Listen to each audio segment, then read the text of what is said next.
நாம் இன்னைக்கு இந்த பருப்பு உருண்டை குழம்பு எப்படி செய்யலாம் அப்படிங்கிறத பார்க்கலாம்.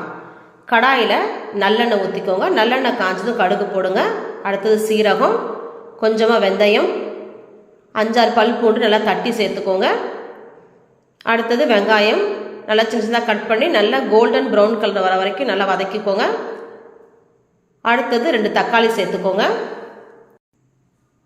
அதுக்குள்ளே நம்ம மசாலா அரைச்சிக்கலாம். கொஞ்சமாக தேங்காய், ஒரு வெங்காயம், ஒரு தக்காளி, கொஞ்சம் கருவேப்பிலை, 5-6 பல் பூண்டு, குழம்பு மிளகாத்தூள் இல்லைனா தனி மிளகாத்தூள், தனியாத்தூளும் நீங்கள் சேர்த்துக்கலாம். நல்லா அரைச்சி எடுத்துருங்க.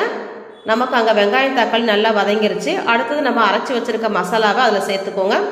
சேர்த்துட்டு மிக்ஸி கழுவிட்டு கொஞ்சமாக தண்ணி சேர்த்துருங்க. அடுத்தது நான் ஒரு எலுமிச்சை சைஸில் புளியை நான் ஊற வச்சுருக்கேன்.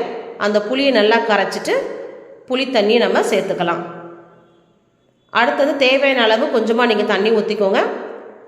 அடுத்தது உங்கள் டேஸ்ட்டுக்கு ஏற்ற மாதிரி உப்பு சேர்த்துக்கோங்க. அது கொதிக்கட்டும். கொதிக்கிறதுக்குள்ளே நம்ம பருப்பை அரைச்சி வச்சுக்கலாம்.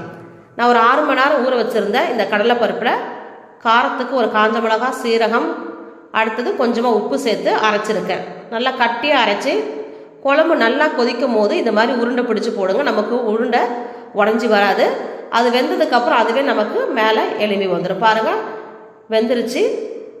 ஒரு 10லேருந்து ஒரு 15 நிமிஷம் நம்ம கொதிக்க வச்சு இறக்கிடலாம். அவ்வளோதாங்க, நமக்கு டேஸ்டியான பருப்பு உருண்டை குழம்பு ரெடி.